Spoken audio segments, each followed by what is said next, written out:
guys! Maghimo na pud ko og smoothies. Kay na ako'y saging diri tapos akong haluan og strawberry.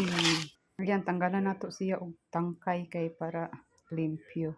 Ayan na, hiniwa-hiwa ko para hindi mapuno ang ating blender. Tapos hugasan natin guys para malinis. O, diba?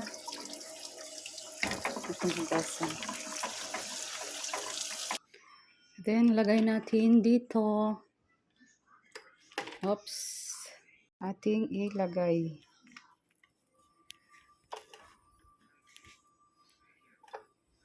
Dalawang saging lang kasi marami na yung strawberry. Gagawin ko tong banana cake. Dahil wala nang snow, kanina lang ice cube.